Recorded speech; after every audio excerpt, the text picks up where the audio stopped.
with that, we'll go ahead and get started. I want to thank everybody for joining our session today. We are really excited to talk about a much more creative approach and a progressive approach to U.S. policy towards Africa. And of course, we're joined by the legendary Rosa Whitaker, who's going to give us some really creative suggestions, recommendations on how we can make that possible.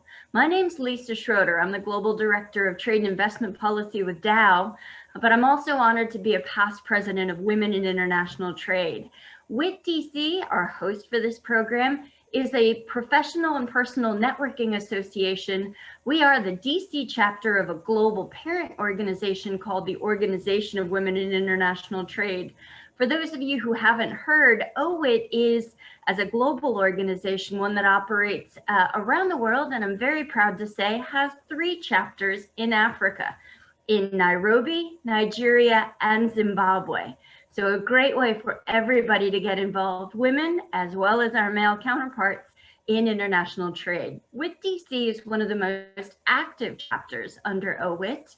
For more than 30 years now, we've been running programs like this that are really part of our voluntary network to bring ideas, both in terms of trade issues, like we'll talk about Africa today, but also about career development and opportunities, a wide range of programs that focus on, career transition or how to better use LinkedIn. It's a great opportunity, and for me, one of the things it reflects best is what an amazing community we have. The International Trade Group, and especially our Women in Trade, really focus on how we do better to help each other, to grow, to develop, and to advance our careers and our capacity to contribute. And I'm proud to say that one of the greatest friends I think I have in that space is Hera Habasi. Hera is the co-chair of WIT's Africa Committee, and has joined us today to help welcome our incredible speaker, Rosa Whitaker. Hera? Thank you so much, Lisa. It's great to be here, and I'm also very excited to have Rosa. I wanted to briefly, I'm Hera Habasi. I work at IBM on trade and market access issues, including in Africa and the Middle East. And I just wanted to quickly talk about IBM's role in Africa very briefly, and then I'll introduce our lovely speaker. IBM has had a great history in Africa. For nearly a century, we've provided African businesses and governments with the innovative information and communications platforms they need to conduct their business. Today, IBM has a direct presence in over 20 countries with clients across all sectors on the continent. And we work with our global partners to serve our clients with the newest technologies, whether that's AI, blockchain, cloud, and quantum, while also contributing the technological underpinnings to tackle Africa's biggest social and economic challenges. And of course, our general manager for the Middle East and Africa is a member of the President's Advisory Council on Doing Business in Africa, which is a wonderful organization. We, like many, eagerly anticipate what the new administration means for a Kenya FTA and what it means for other economic engagement, especially when it comes to the digital trade sector. I know that's something that a lot of companies are tracking, including IBM. So we're extremely fortunate to have Rosa Whitaker here today to share her thoughts on Africa policy for the Biden administration. She is the CEO and president of the Whitaker Group. She's an entrepreneur and former US government policy leader with a record of achievement when it comes to driving investments into Africa. She also served as the US's first ever assistant US trade representative in the administrations of President Bill Clinton and George W. Bush. She's been named one of Foreign Policy Magazine's top 100 global thinkers and is broadly recognized as a leading expert on African trade and business engagement. She is also a previous WIT Woman of the Year, so we've also recognized her wonderful contributions. She was a senior trade advisor to US Congressman Charlie Rangel and helped craft the historic African Growth and Opportunity Act, AGOA, which was enacted in 2000. She recently led TWG into its first direct investment in Africa. In 2017, actually, her organization acquired shares and management control of Dominion TV, a Pan-African 24/7 television, entertainment, and multimedia company that broadcasts in 48 African countries. It's also Africa's largest satellite platform. She's a philanthropist currently serving as the president of Mercy Ships, which provides surgeries and medical treatments around $2 billion in value free of charge to the most economically vulnerable people in Africa. And of course, as we have learned the past year plus, health infrastructure and health services are incredibly important. So what a great organization. She holds master's and bachelor's degrees from the American University in Washington, D.C., and has completed specialized studies at universities in London and Italy, as well as at the U.S. Foreign Service Institute. And I could go on and on, but you don't want to hear more about me, or you don't want to necessarily hear me praising Rosa, because I could go on all day. So I will pause and let her begin her wonderful presentation, after which we'll have a Q&A moderated by Lisa. Well, first of all, let me thank you, Lisa and Hera, for that wonderful introduction and for the pioneering work that you do. This is a very good moment for women in international trade. And I would dare say that in no small measure, it's because of the work of WIT.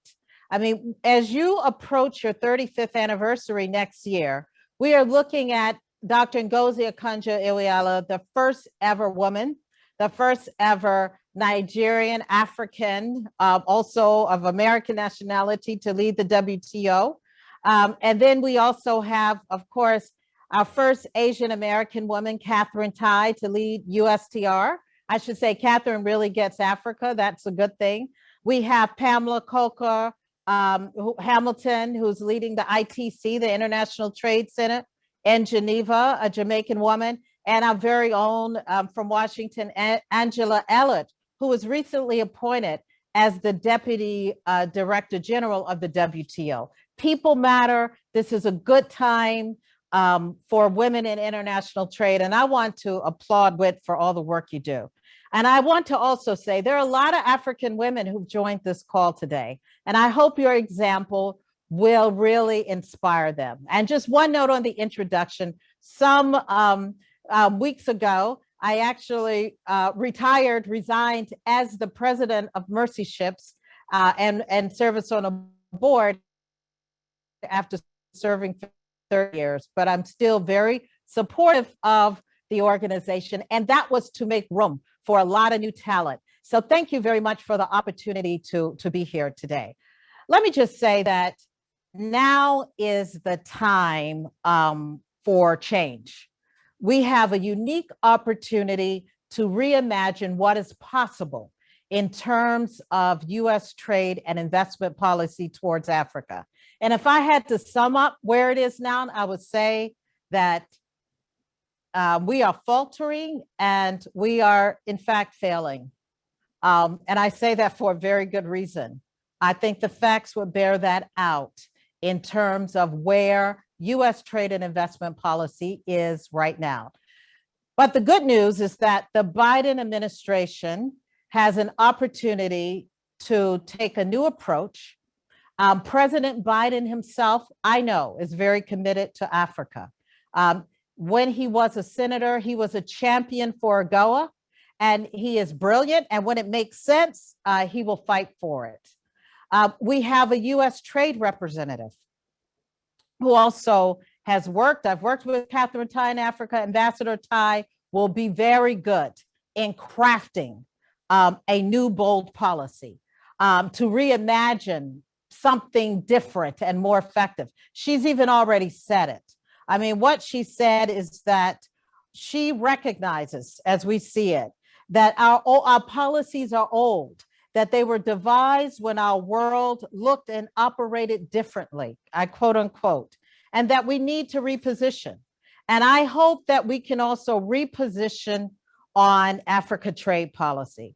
This could be an amazing period of growth for US-Africa trade policy, but we must critically, first of all, confront what has not worked. And we must confront the mistakes we've made in the past so that we do not repeat them. And one mistake that we have made in many of our policies in America, we have in fact told the private sector to stay away. Yes, we've told them, not saying stay away directly. We say in our, in our literature, go to Africa, invest Africa, but in our policies, we have disincentivized and we signal to the private sector to stay away. And what we have welcomed is an overbloated, very expensive, costly, ineffective aid industrial complex run by the U.S. Agency for International Development. So we have incentivized the AID economic development model, which hasn't worked, with this labyrinth of NGOs and consultants, while we've told the private sector to stay away. And because we failed to incentivize the US private sector, and we failed to incentivize measures that will grow businesses in Africa, we have not gotten the results that we should receive. Now, you know, I was one of the architects, very proud to be one of the architects of AGOA. And AGOA was a watershed initiative. It remains the cornerstone of US economic policy towards Africa, and it has worked very well. But what we failed to do was to pair AGOA's trade incentives, offering duty and quota-free trade for essentially all products from Africa. We failed to pair it with private sector incentives for American companies to look at Africa seriously and to invest. So what we really need to do is look at how we address this aid bureaucracy and how we incentivize the private sector, you know, because aid, I believe we shouldn't. I do not agree with those who want to do away with USAID. I believe that USAID would be more effective as a humanitarian assistance organization. In fact, in America, I think we do humanitarian assistance very well, but we don't do a development assistance very well. And what Africa needs is both. And so what we need to do is move aid. I think we will be more successful in promoting more private sector investments. And we don't have a lot of time, but around the world, we will find that that is the model. Even if we look at historically in the United States, there's been no country, no region of the world that has developed transformative economically due to aid. And we need to recognize that, and we need to get bold, and we need to reverse that. By our conservative estimates, this USAID funding of these NGOs is about last decade, about $89 billion, $89 billion. But, and that's to, and I won't name them. And let me just say, not all of them are bad. Not all of these AID contractors are bad. I happen to be a big fan of the work done by TechnoServe. But these guardians of transparency, they are the most untransparent group that I've ever seen. Even if, as you can see on the slide, the Congressional Research Service could not find how this money is being tracked. They admitted in a report last May that comprehensive, quote, comprehensive estimates of US aid to Africa and amounts dedicated to specific focus areas are difficult to determine due to a lack of tracking on government websites. So it's not, nobody has really been able to say. Nobody has, I've been asking for years, how much of this aid money that goes through these contractors that I would dare say the majority of it stays around Washington, how much of it actually hits the ground in Africa? In African countries where a little bit would do so much. How many businesses have they created? Really? How many jobs? All of this, I think that first we have to overhaul this aid model. Everybody knows it's not working. Nobody's been bold enough. I know these are the NGOs that are telling us about corruption and transparency in Africa, yet who is holding them accountable? How much have they spent? Where is the investment impact ratio? We don't see it. So I'm calling for an overhaul, and I would first ask that we investigate this group that has consumed so many billions of dollars in a very opaque way. And if we want to talk about corruption, corruption is a big issue in Africa, But in order to be very credible, we also have to be very clean. So I'm just telling the NGO community, that massive, bloated, 8 industrial complex, come clean. Okay, really, let's come clean. How much have you made? How much has hit the ground? How many jobs have you created? Where's the transformation? And so this is very important. So that is one of the first things that I would do. And I hope that Congress will take this up. And if we want to really look at outside of Africa, if we really want to look at an example, Afghanistan has been the largest recipient of US aid, $10 billion. As of 2020, nearly 50% of the people in Afghanistan are still living in poverty. Now let's look at Vietnam, where there were a number of private sector incentives as a development model. Vietnam has had a more commercial approach, and with its economic model, 5% of people living below the poverty line. We have to clean this up. We really should also be looking at how many of these AID contractors are former AID employees. Then they could credibly talk about, I think, the corruption in Africa. If you want to talk about a revolving door, how much of this? We need to crack that code. Somebody needs to do it. And we have now the opportunity to make multiple Vietnam's kind of success stories in Africa. So what I want to say is that, first we have to do no harm. We have to stop disincentivizing the private sector. So from coming into Africa, I am a champion of human rights. In fact, I don't think anybody could question I am a champion of human rights. But I also think that when you are going to make allegations about human rights and some of the social justice issues, which are very important, whether we're talking about the US, Africa, Asia, wherever, Middle East, we also have to do it based on facts, and we have to be balanced. There's a narrative around Africa, even within the US government, that disincentivizes and discourages private sector investment. I'll give you an example, and we don't have a lot of time. But the Department of Labor, the Labor Bureau, the Bureau of International Labor at the US Department of Labor and States, and they did a report, and they do these reports on child slave trafficking. And I have found so many of these reports erroneous that we need to be serious about trafficking. There is trafficking in Africa and all over the world. We should not be sidetracked on the cases that are not real. And if we're going to attack it, we have to have an accurate picture and not use bogus examples to discourage private investment. I'll give you an example. We have this story. This occurred in June 2012.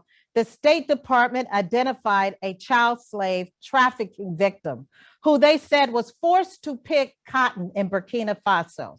Now, at the same time, the US retail industry and others were really engaged in a major investment that was empowering a lot of women in Burkina Faso. But the Department of Labor, International Labor Affairs, Child Labor Assessment identified they had this young lady, Clarissa Karembe, who they said this child was, and they put her picture, the US media picked it up. It came from a report from an NGO, and it was just not true.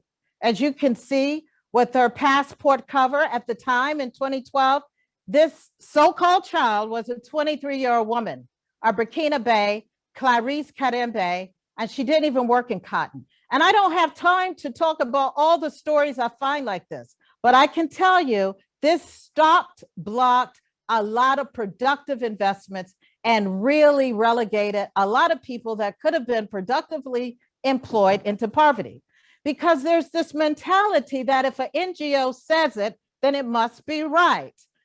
There's some taking the moral high ground And we have to stop those assumptions. Let's investigate these things factually. Let's go into a dialogue. Let me just quickly go through, if we want to look at Dodd-Frank, conflict minerals. We know that is a big, huge problem when we look at conflict minerals. And I believe in tracing. And I abhor any children working in these situations.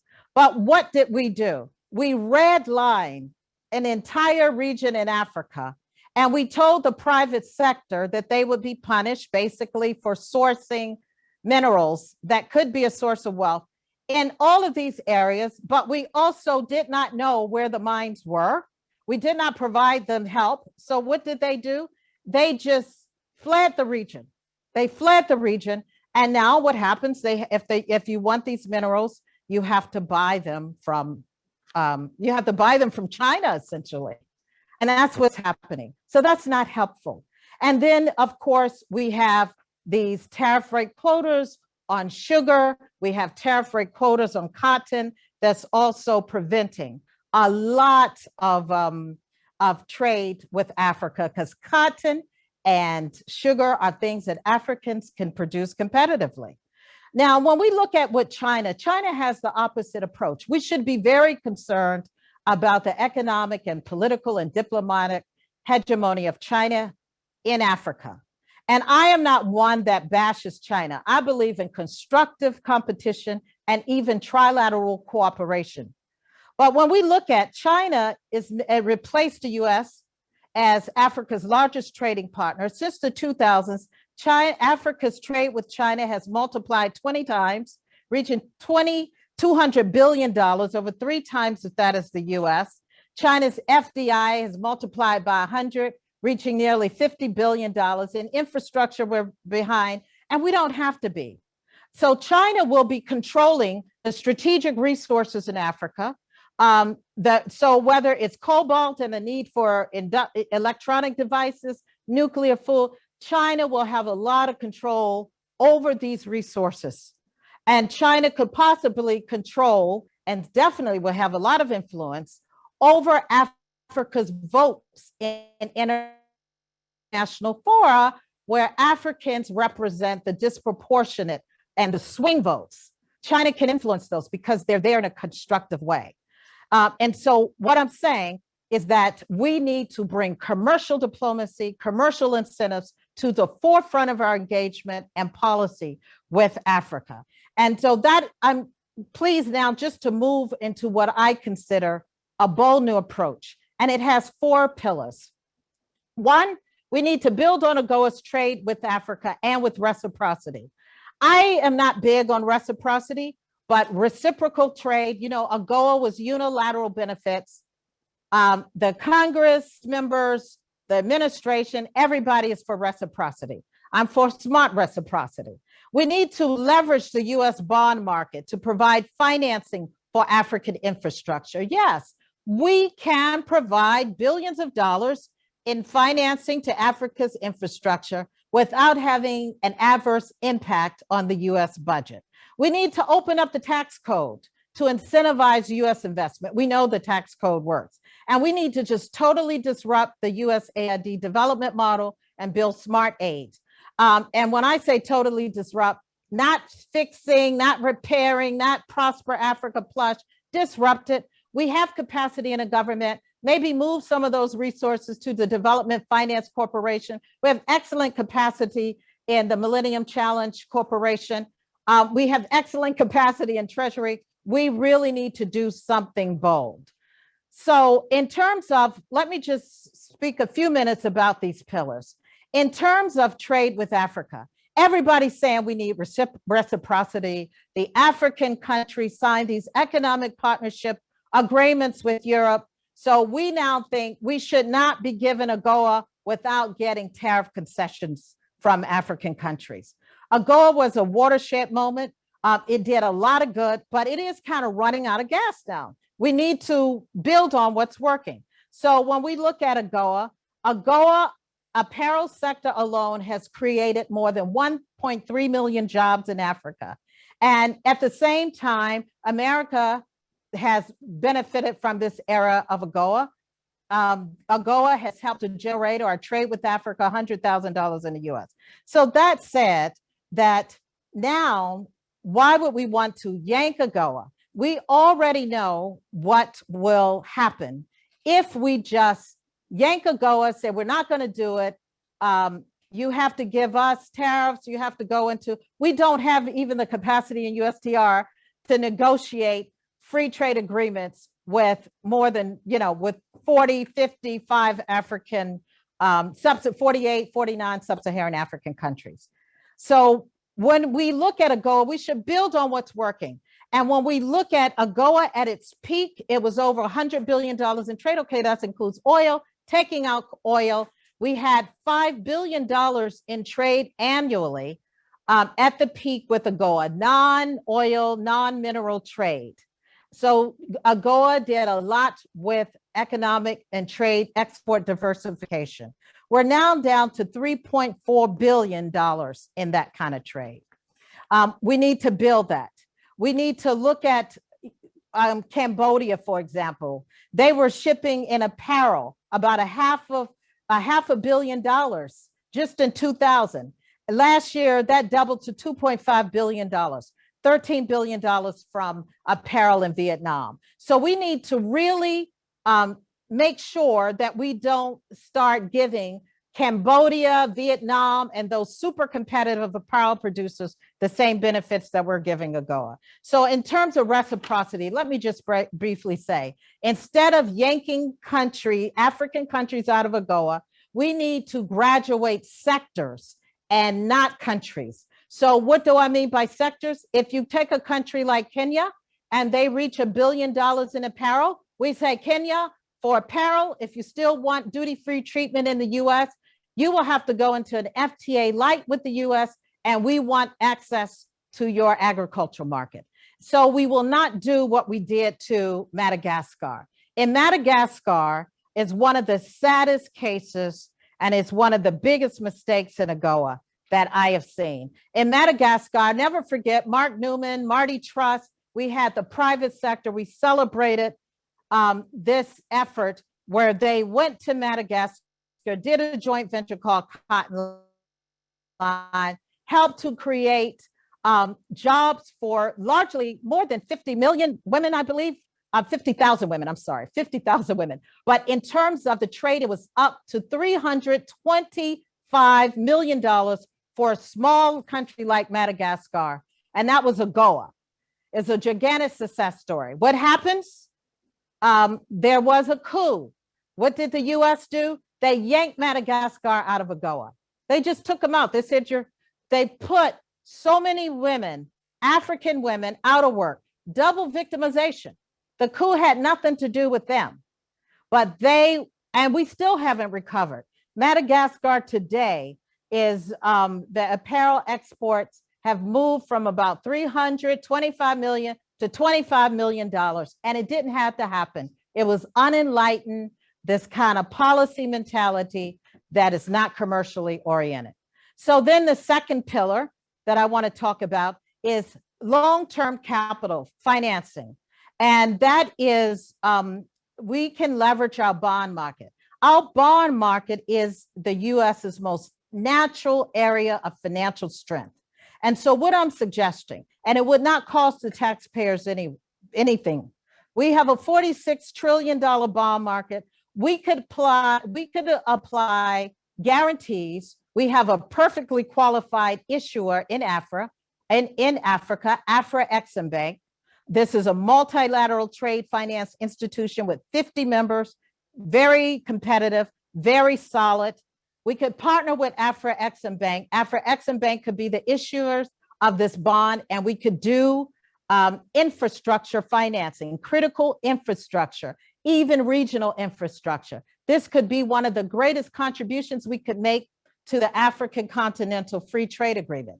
And what we could also do, supporting President Biden's Buy America initiative and to accelerate trade, we could have a requirement in this program that a certain percentage of the money the recipient countries would have to use to buy American products and goods. So say even if they had to do, they get $1 billion bond, had to do $100 million a year, a country, buy American, we would see mutual economic stimulation. So I think that, and then the last, another approach, the third pillar is we have to open up the tax code to incentivize American companies to go to Africa. This is what China has done through their enterprise zones. This is what we know that it works. We know that tax code, that the US companies respond to tax incentives. And so what I'm suggesting with President Biden's new proposal on increasing taxes on foreign earned income to 21%, why don't we leave it at 10.4% if you invest in Africa? Or better still, Jack Kempen and I worked on a proposal for years, and we got it so close, where if you're an American company and you invest in a transformative sector in Africa, you could repatriate your taxes, your profits back to the US tax-free. That would move investment. And then we know that it works because I remind people in 1987, when Charlie Rangel got a bill to put double taxation on US companies that were operating in apartheid South Africa, those countries moved out. Regardless of all of their statements about how abhorrent, apartheid was and how much they disagreed with it, they remained until they were doubly taxed. And so, and we see that China's doing that with its companies. We have an opportunity to do that. I'm also suggesting a tax credit, a development credit for US companies. And it would cost the taxpayers nothing. It would not have a budgetary impact because this is not money we're losing or spending.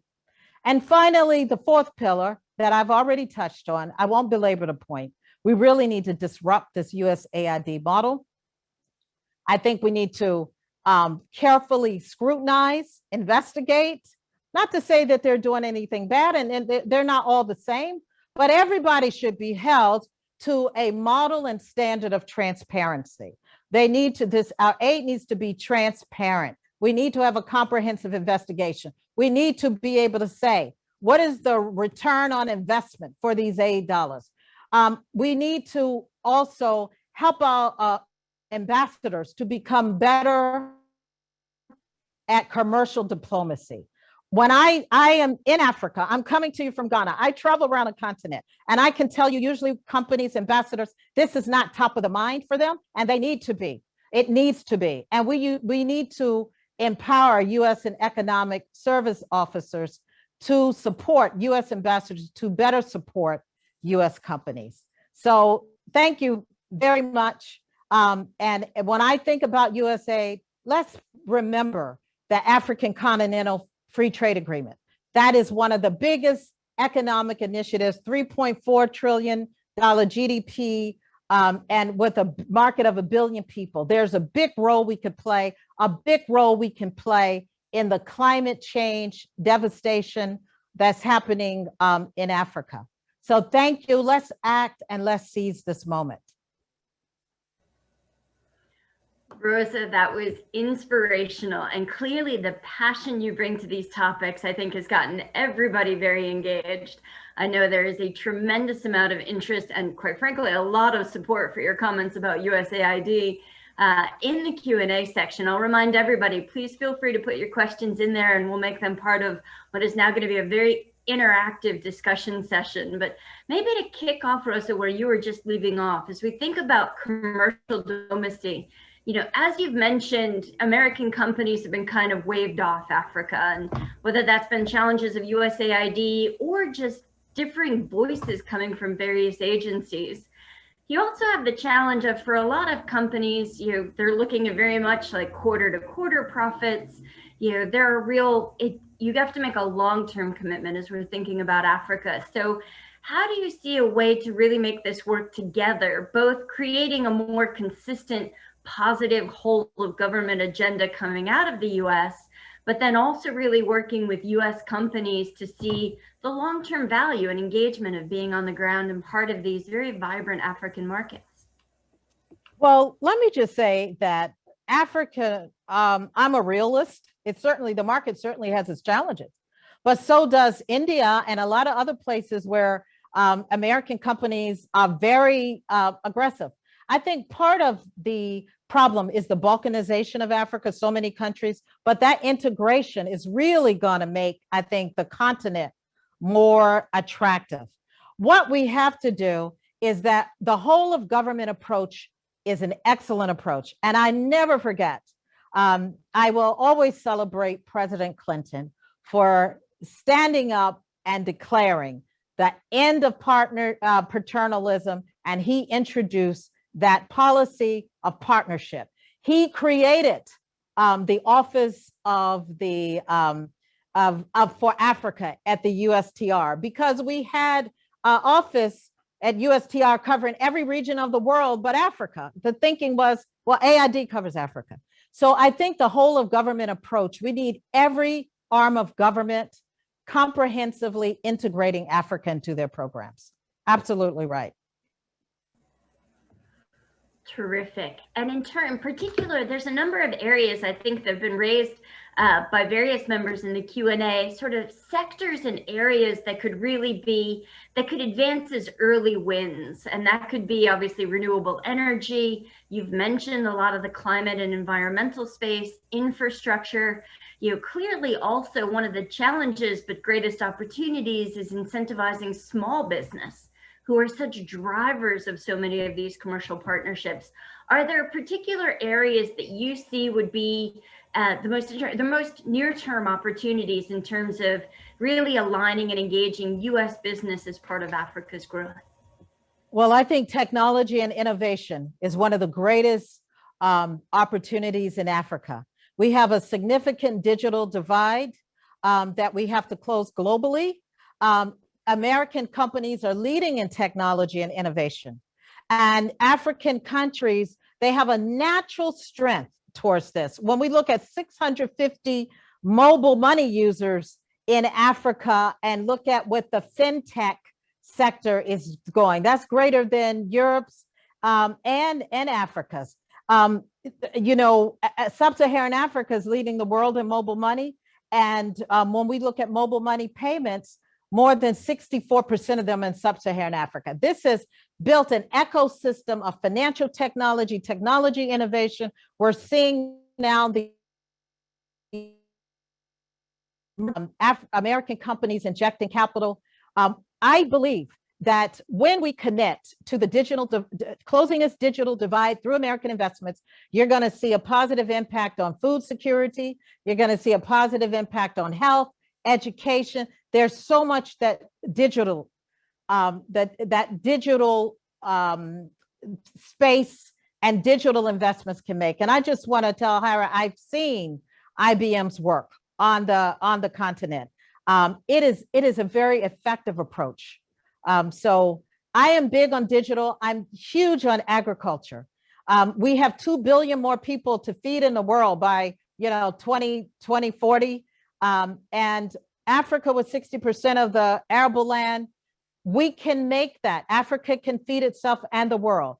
I would also say partnering with African countries to integrate the companies into the global supply chains. So there are so many opportunities, and renewables, of course.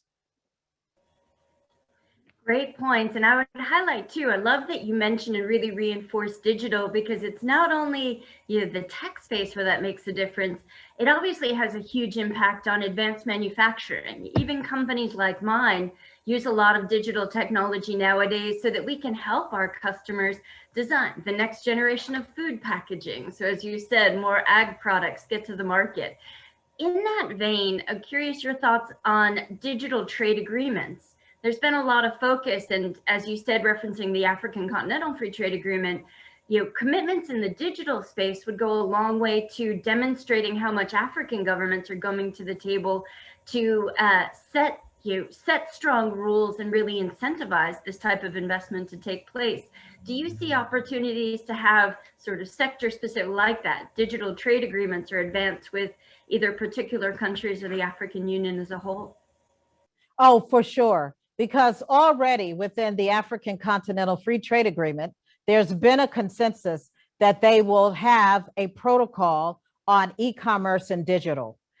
So that is a commitment that they are already prioritizing this and looking at it. And when you look at the growth of, despite the low broadband penetration in Africa, but when you look at the growth in the numbers of Africans that are using, that are operating digitally, when you look at the growth in e-commerce, when you look at this, it's very clear. I mean, the mobile ecosystem employs 1.7 million people across the continent, that this is a job generator. But to tell you the truth, Lisa, what you're talking about, we would need a whole government approach. The US would need to, because what you just said, I'm not trying to be disparaging. I think there are very few US ambassadors that could have that conversation with you. And they need to be able to have that conversation. It needs to be integrated into American diplomacy better, because there are representatives here. And they are also talking to US companies, talking to African governments. But I do think there's strong interest in the African countries being part of the WTO digital agreements, as well as developing their own agreements through the African Continental Free Trade Agreement. Huge role for American companies to play.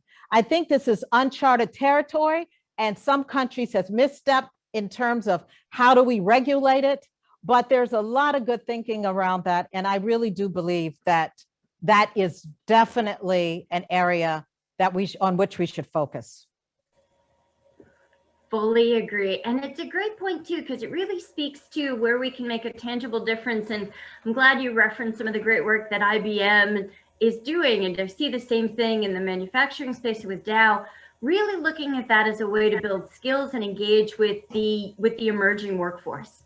And how do you see, I mean, especially the role American companies can play of not only bringing this technology to the continent, but building those skills and capacities so that whether they want to join sort of the existing workforce or be part of these investments or go and create new entrepreneurial businesses, that we can do more to do really skills-based job creation.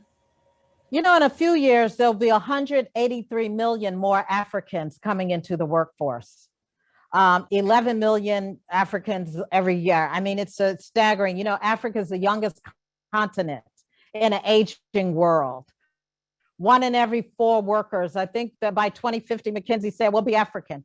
It will be to our collective peril to ignore this. And I'm not just saying this because you were here, but I've also seen some excellent interventions by Dow. In terms of capacity and skill building, way it engages the continent. Just think if you were incentivized and had the support of our government, and we could move some of the resources from that aid industrial complex to more creative, productive use to support companies like yours and helping to even expand renewable technologies, which is what Africa is calling for. If you want to create a digital economy, like many Africans said they're trying to do, and you want to create a renewable-based sector, a strong, vibrant, I'd rather have American companies at the center, partnering with African companies and African countries, governments to do that, than having some of the AID consultants. And so I believe that that we have now a new opportunity, particularly if it's backed by some of this infrastructure support. If people are comfortable with China leading Africa, China knows something that we don't know. And I must admit, I know people like to beat up China, but I have been on the ground. They are so strong with the commercial diplomacy. They have created embassies that are like mini chambers of commerce. And I think that we need to, they have a winning formula because they have a lot of problems, but I know that the US are the greatest country in the world, that we could do a lot better. And I hope we do not wake up on the wrong side of history. We should not be comfortable with China controlling so much of the influence, the diplomacy, the economy in Africa.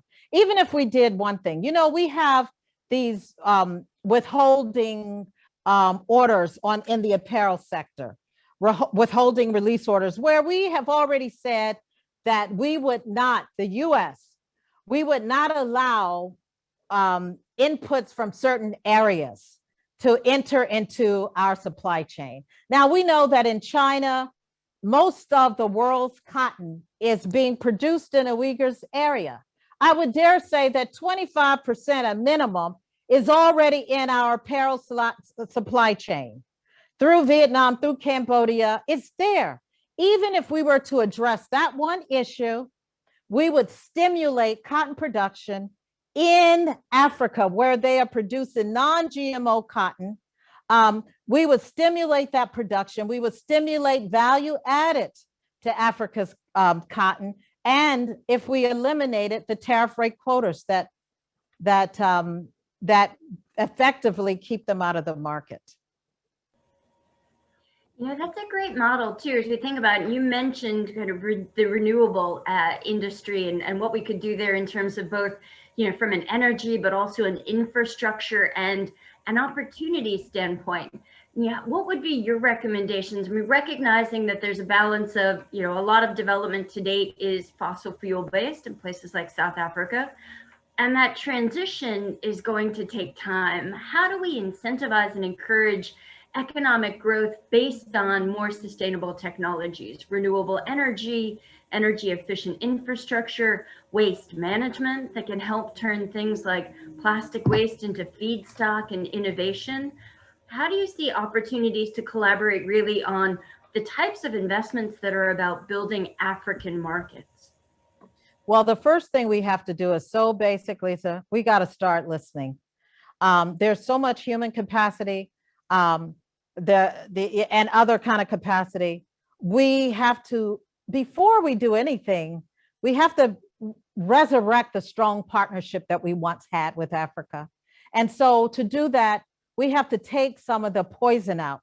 We have to be with a partner. You can have a very constructive dialogue about human rights or any other rights, and you can make progress together. Some of these issues are social, and we need to address them, but we do not need to let them dominate our whole agenda. We do not need to come in like a headmaster and a parent with a stick. And then think you're going to have a constructive relationship and dialogue as a partner.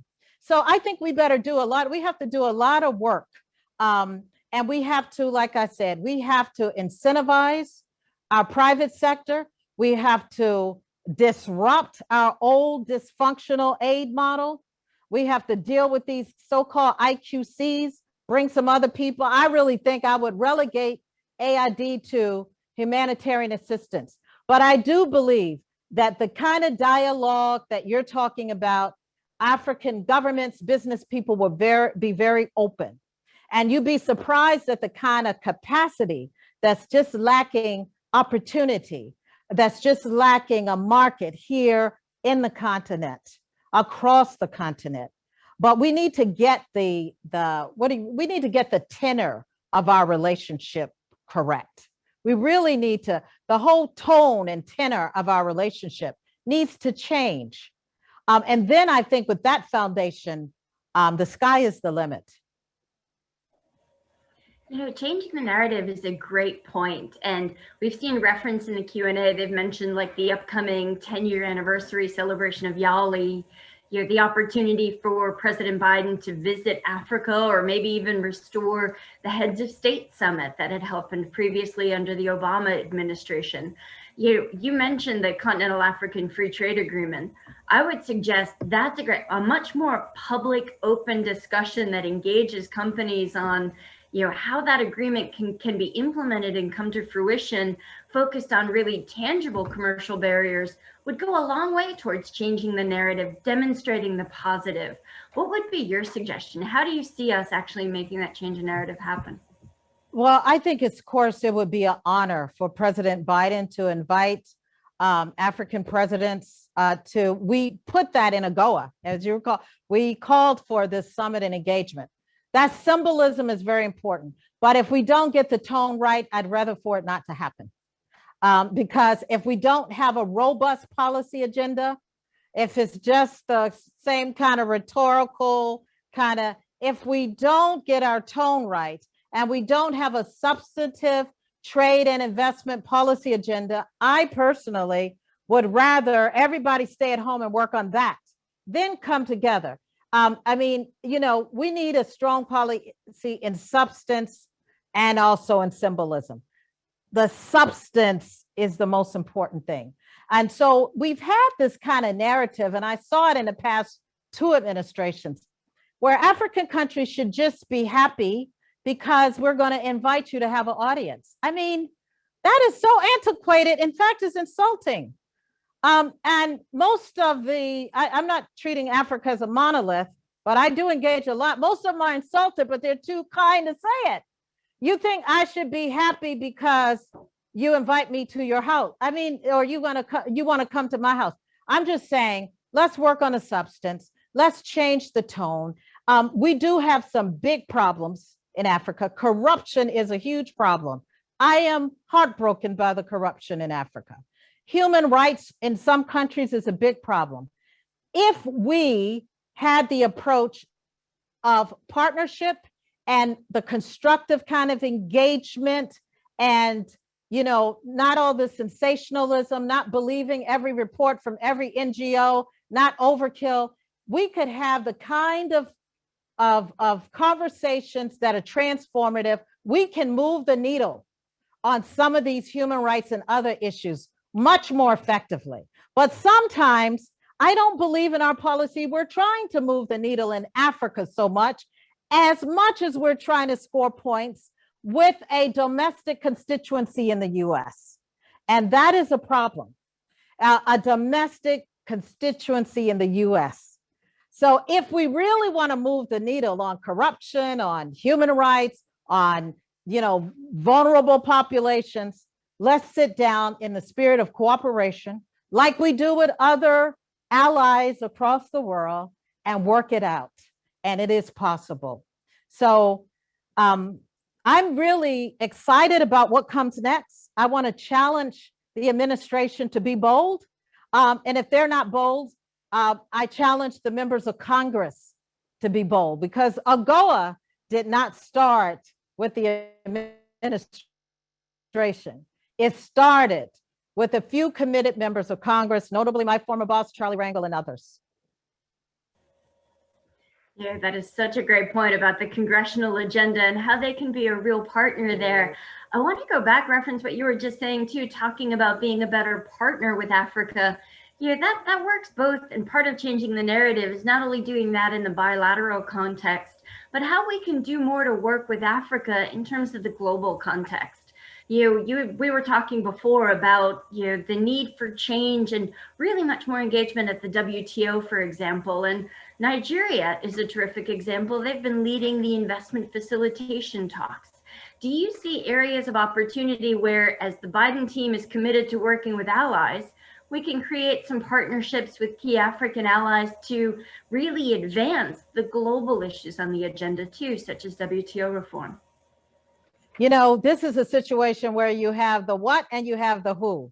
And I think that the who, the people are in place to do that. Ngozi Okonjo-Iweala certainly is respected globally. She carries a lot of credibility and a lot of respect in Africa. Catherine Tai, she understands this.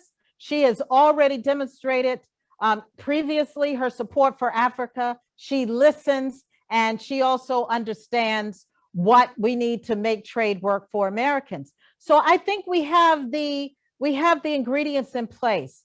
But what I think we really also, it will be very hard with this kind of rift that we have with China. It need not be a Thucydides trap. You know, we need to work it out. But I can tell you, for an African government, with China offering so much support, with China,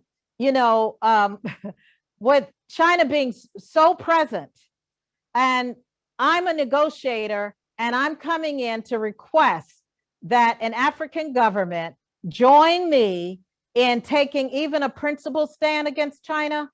And then when I look at the score, the scorecard and say, okay, America, you've slammed me on this, you've slammed me on that, you said I wasn't this, you have some aid money that you say you've given us, we can't find it. But let me just say with aid, I will say that PEPFAR was an exception.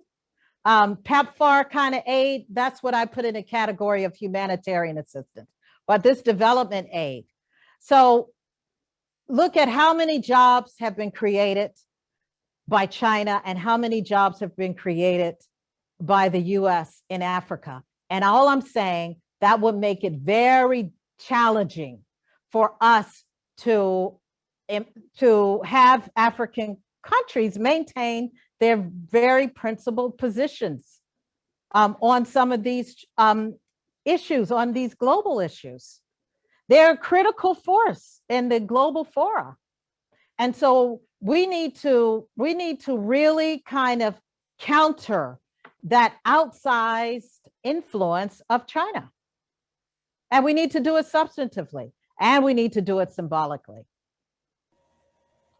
And I'm going to pick up on your comment of we there. We've talked a lot about, how we need to change the narrative, engage the government differently, bring the companies to the table differently.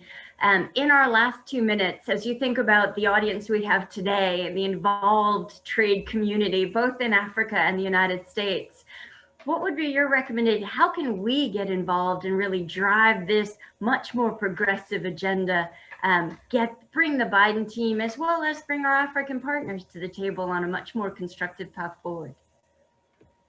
I think we both can help our governments get the policies right. I think we both can help our governments become more accountable. And I think that we need more connections. That's why I love what you're doing today and bringing in African. We don't have to wait for the US government to have this strong policy, strong private sector engagement, strong engagement with Africa. We need to give our governments the best policy thinking, because I can tell you that American companies need to be very active, like you are in other parts of the world, in advising the US government on what the policy should be. And the African private sector needs to do the same with their governments. And I believe we'd come out. I just hope we don't miss this moment for a whole new rethink, followed by some substantive action steps to just create a whole new policy and bilateral linkages that truly work. Rosa, that is that's a really inspiring way to sum up what has been a very progressive conversation. And to your point, and to our entire audience here, we thank you so much for being part of this. As Rosa was saying, this is not a one-off discussion. There is work to be done here. And that's, I think, the beauty of an organization like WIT and our parent OWIT. As a volunteer organization, that means we get to bring these ideas to the table. So for those that know me, they know I very often love to put a call to action in these kind of discussions. Stay engaged, stay involved. You have ideas to bring to the table, we want to hear them. We should be having the next generation of this discussion. We can be part of changing that narrative. And that's a great opportunity for us all to be engaged. Rosa, I know you are such a woman of faith, and what's come through in this discussion especially is your faith in Africa and the fact that we can have a much more productive US-Africa relationship. So we look forward to being part of that. Very much thank you for being part of this discussion today. Hera, thank you so much for kicking us off and demonstrating what a company really can do in Africa. For everyone who's asked, this session was recorded. We'll be putting it on the WIT website as part of our YouTube channel. So you can feel free to circle back and really get into the detail, the amazing detail that was in Rosa's presentation, and especially this very interactive conversation. Rosa, it has been an absolute honor. Thank you so much for being with us. Thank you. Thanks, Thank you so everybody. much. Bye-bye.